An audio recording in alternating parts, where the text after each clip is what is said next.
What is going on, guys? This is IBA All Day here, and we are back today with another Kingdom Hearts 2 video. Again, these videos are mostly aimed towards people that are trying to learn speedrunning for any percent beginner, and hopefully these videos help you guys out. Also, fun little thing I just now noticed, the triangle RC to go into the world for the pumpkin, or for Halloween Town, is the eye for Halloween Town. That's adorable. I never noticed that before, until now. But anyway, getting back on track here. So today we are doing a shorter video. This video is mostly pertaining to the Twilight Town fight, deemed the Berserker's fight. This fight can be extremely treacherous and tricky to proceed through during a run. There are multiple ways of approaching this fight, but the ideal way, which is probably the advanced way, takes a lot of time to honestly get to a decent point where you won't risk dying or eating up too much of your items. So for the strat that we are going to showcase, it's going to be the super safe strat. I will have two separate videos showcasing the safe strat and then the more advanced strat that I use as well, and that some of the top runners use. But the strat that I'm showcasing for this one is the safer one that I definitely would recommend you guys sticking to starting out until you feel more comfortable trying to lower your time even further and then trying out some of the trickier stuff. So without further ado, we're going to jump right on into this. So to start, we have some nice movement that we can do to get to Twilight Town. So rather than just doing this the whole way to get to Twilight Town, once again we're going to do world warping. So we're going to target lock onto Halloween Town, do a couple clicks up to... it did not do it. Hold on. There we go. So your positioning should allow you to port to Port Royal, Disney, and then Twilight Town.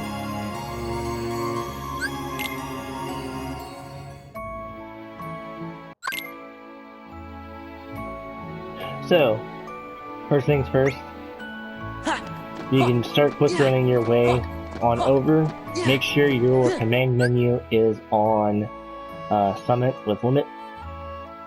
The only thing we're doing here for menuing is we're customizing Magnet now into our menu. Again, you can set Magnet to wherever feels comfortable the most for you. But again, Magnet is recommended to be in your shortcuts. And that is all you're doing for the menu. So, something I like to do ahead of time... Sorry, I'm thinking the advanced strat. Hold up.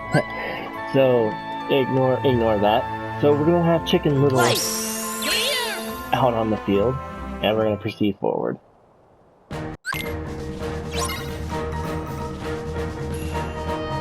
And basically with Chicken Little's gonna allow us to be able to just pretty much keep complete control of this fight.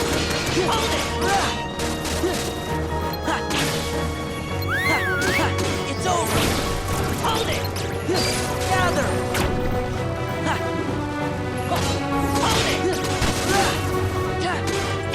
Okay, that's unfortunate. Okay, thankfully Chicken Little. It's over. Hold it. So if you can manage to knock the Berserker out, you're going to want to grab his little claymore here and do his RC, which will kill most of the ads. Again, you're going to want to do the finishing waste to try and get the claymores. Be forewarned that this doesn't always be super effective, so just take it with a grain of salt.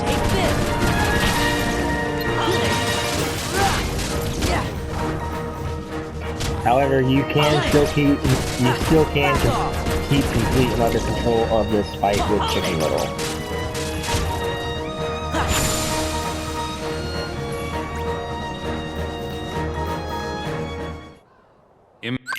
And there you go. So now, after that, we're going to proceed this way. We're going to try and... It doesn't matter if you lose Chicken Little, because fun little fact that not a lot of people know is... you get your drive maxed out because... I believe the reasoning is... because since you are getting a new drive form, it auto-fills your drive gauge back up to full.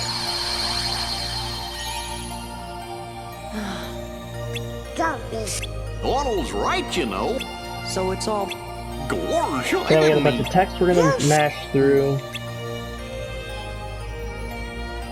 Oh no! Real You're quick. right, Chipper. Sora! And we're going to proceed on to Hollow Bastion. So, again, it's kind of same or similar to earlier. Just now you gotta deal with Disney castles, so make sure you toggle down twice just to be safe. This will allow you to quickly warp to Hollow Bastion. And now, what we're going to do here, a side note, you should already be back to having your menu on drive, with the drive side up, or drive side at the bottom. And what we're going to do here is we're going to proceed to go into Wisdom. Now we're going to do some fun little movement. Because with fire, in Wisdom form, while we're in the air, it acts as like a quick run, kind of, but it's cool movement. It's better than trying to proceed down to the bottom and then trying to like jump up. So now, if you don't get the reflect there, it's no big deal. Just proceed to quickly climb up this.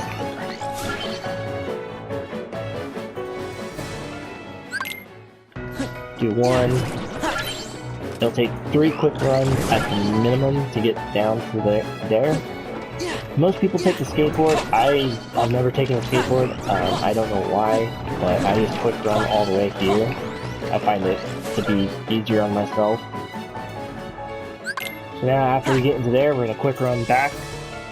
We're going to fall down just this little AP boost chest here.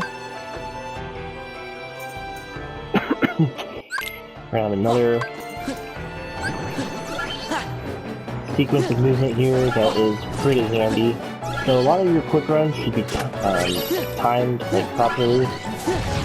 If you can, if you want, you can throw in a fire there for a little extra movement. Quick run over to Leon. 1, 2, 3, 4. Should take 5 quick runs at the most. This is it! Where's Kairi? Where's Riku? To get to this portion, which jumps us now into Space Paranoids. But that's where we're going to leave it here. I'll be back with a full walkthrough. No, we'll just actually do this. It'll be short enough. So, we're going to continue on, actually. We're going to go ahead and do Space Paranoids. So, at the start of this, we're going to walk... Oh, hold on. I'm so used to doing this in a run. We're going to walk over... Oh. Let's go! Transform. It's a little harder to explain, like, just stand still, because I'm just so used to doing it in a run. But the drive explosion, when you do a slide dash into the wall, is enough to get you enough of the orbs to do the RC for you. So for your first menu here, we're going to take all of Tron's stuff, and that's the menu.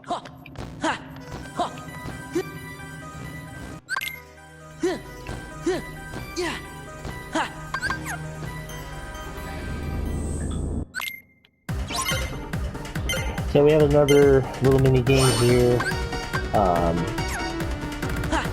We're going to want to make sure we have Wisdom form preset here. We're just going to keep an eye on the cube. As soon as the cube stops, we're hopefully by it, but typically there's a chance that you'll have to choose just a smidge of running, and then you're just going to pop Wisdom Form. Because the Drive Explosion will act like a finisher, and it will end the minigame. So now we proceed back to Hollow Bastion here, which we're going to talk to this painting. And now we're going to quick run our way back over to Space Paranoids. There are multiple ways of doing this. I personally don't use Stitch because I have not found a use for Stitch, but there are other strats that are still similar that revolve around using Stitch, but I unfortunately don't know them, so I'm not going to pick up Stitch.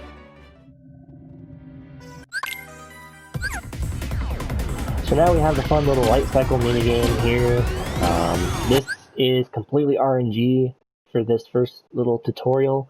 You can get good RNG with the bikes and be able to quickly get the 5 kills that you need to proceed on to the long section where you're escaping light cycle. So just kind of react to your situation. That's really all you can do. For what you're going to be doing, instead of doing the square attack, which is like the dash to the side attack, you're going to be using your keyblade, which is X. So that is quicker. Oh, I didn't think I got both of them. I'm so sorry. So, with the yellow ones, you can either, depending on where they spawn, you can do the charge attack, or just do your normal Keyblade attack. The only ones you kind of have to do the charge attack for are the green ones. And the reason for that is because they throw a little protective barrier that, if you do a normal attack, it bounces you off of them. Which, fun fact, you can actually use them for some movement in this minigame, as you'll see here.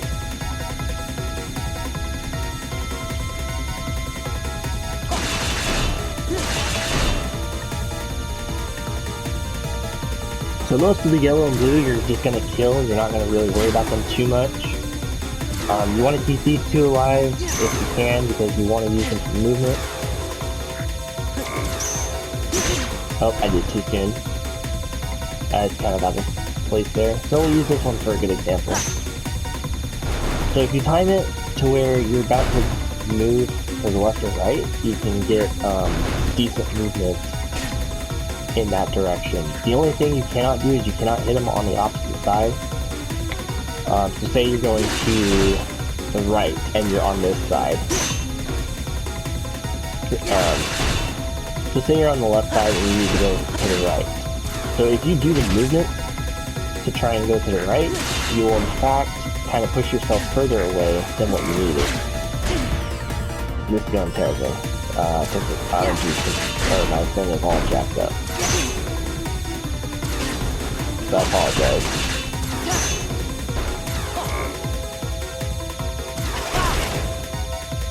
Normally there won't be those little guys you gotta deal with, but every now and then there's a chance that could happen.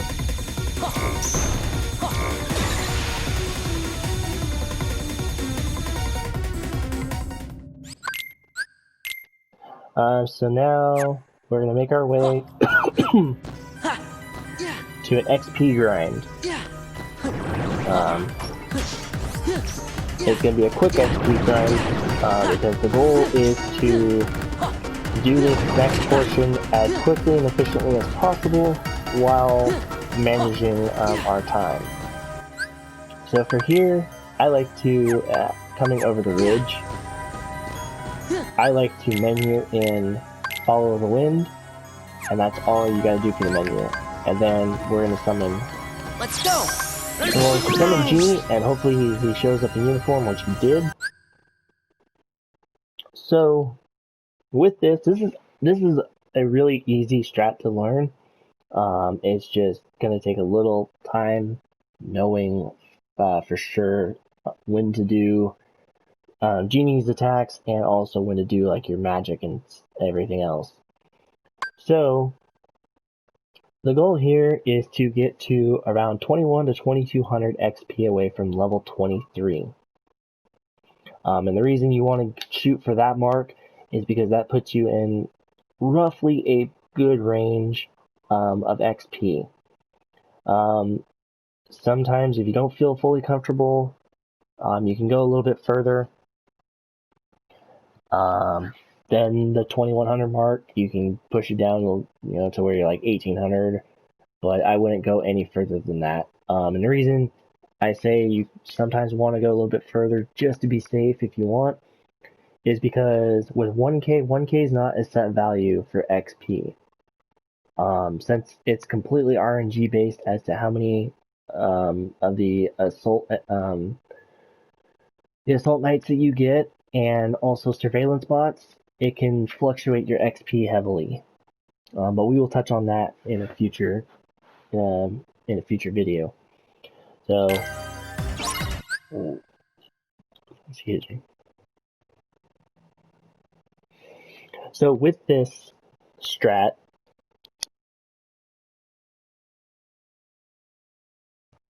this little like line that you see going across to the left, the pink, like with the symbols and everything in there. So we're going to use that as a marker for where we're going to cast our magnet. And as soon as you cast your magnet, you're going to want to Arcana with Genie. Genie acts like a magnet when he does his Arcana when you're not target locked onto an enemy or an enemy's health bar is showing up.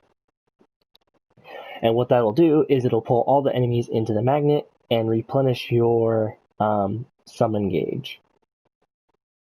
And you're going to want to have that happen because after you do that, your follow the wind and everything else will fill up your bar, and you're going to want to change Genie into Wisdom. So I'll walk through. Gather. Magnet, Arcana, change to Wisdom. Do the first thing here. Then you're going to want to attack these enemies. Attack these enemies. Oh my gosh. Attack these enemies. Attack these enemies. What?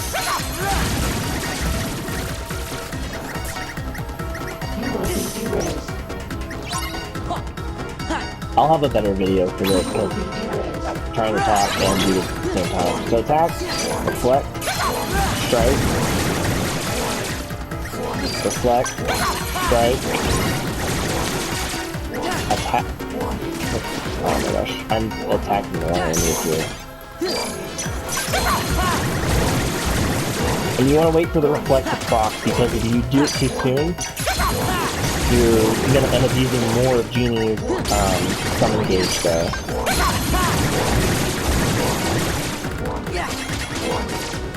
This is not a good demonstration, but it's going to serve purpose.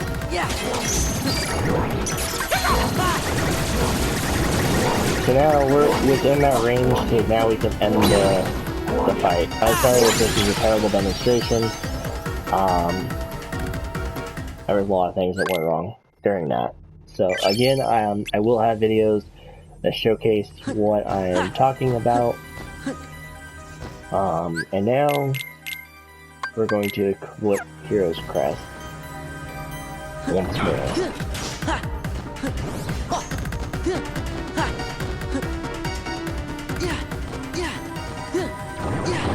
Making our way to this AP boost to the left.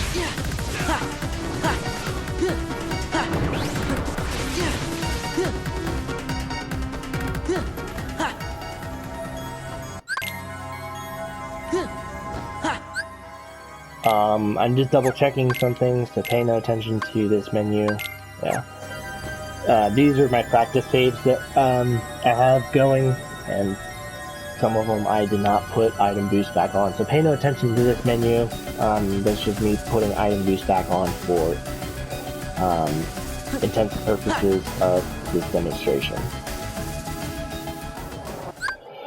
So Hostile Program is a very irritating fight.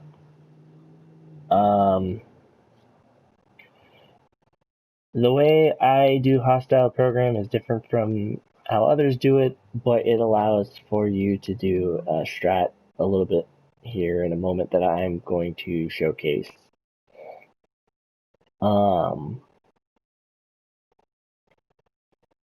So with hostile program, he's going to dash backwards and go left or right. And the first thing you're going to do is you're going to quick run forward and activate Comet as well. At which point, it does take a little bit of timing, and sometimes he doesn't stay put, so just kind of adapt, unfortunately, and to what happens.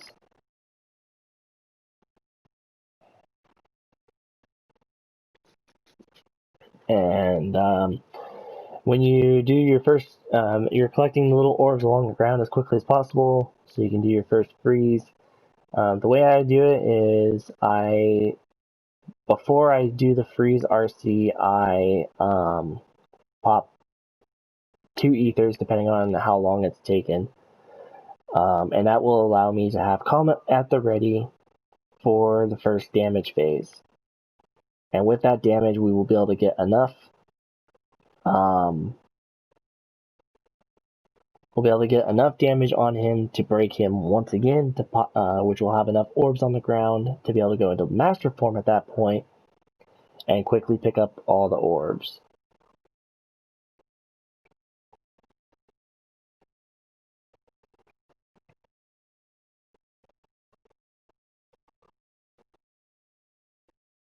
So, without further ado, let's hope this works.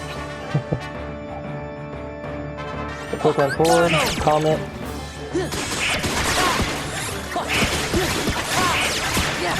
He unfortunately did not do that. So what I like to do is while Comet's still going around is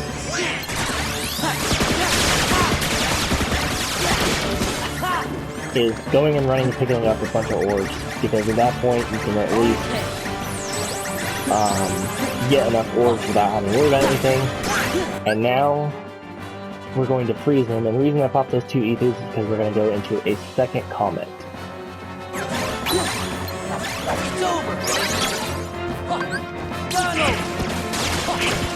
And just keep doing that over and over again while alternating, while doing Comet at the same time until you do Comet range.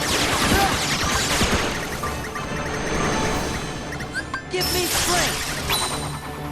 This is it. And this will allow you to have a good positioning.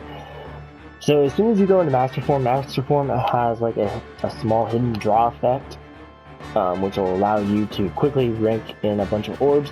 And as you do the freeze RC, once you're in Master Form, he'll be in the perfect spot that once you launch the RC and hit him with it, he's going to literally be on top of you, which makes it really easy to not have to chase down, and you can just get going with damage. Just keep doing aerial finishes until he dies, which he'll die right now. The one thing you don't want to have happen is for him to break out before you're done finishing him off, because if he fully breaks out and he starts running away, you're going to lose your Master Form.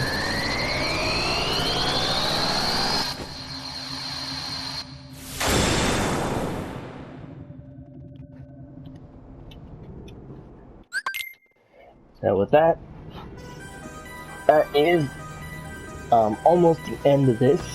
So we're going to now go back to the terminal.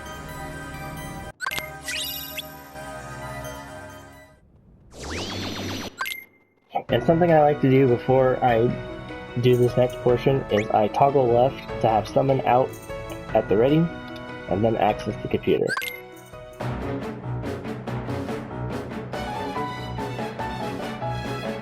So that was going to be the end of this video. We're going to dive into the corridor fights, Demix, and all of that in the next one, to the end of, and the next one will go to the end of Beast Castle's second visit for what we're going to be doing. So hopefully these videos are helping you guys, and hopefully I'm doing a good job explaining how things are meant to like be, and also hopefully when I get the full demo videos for you guys, hopefully those will also help for each encounter. Until next time, guys, I thank you guys for all watching, and I will catch you next time.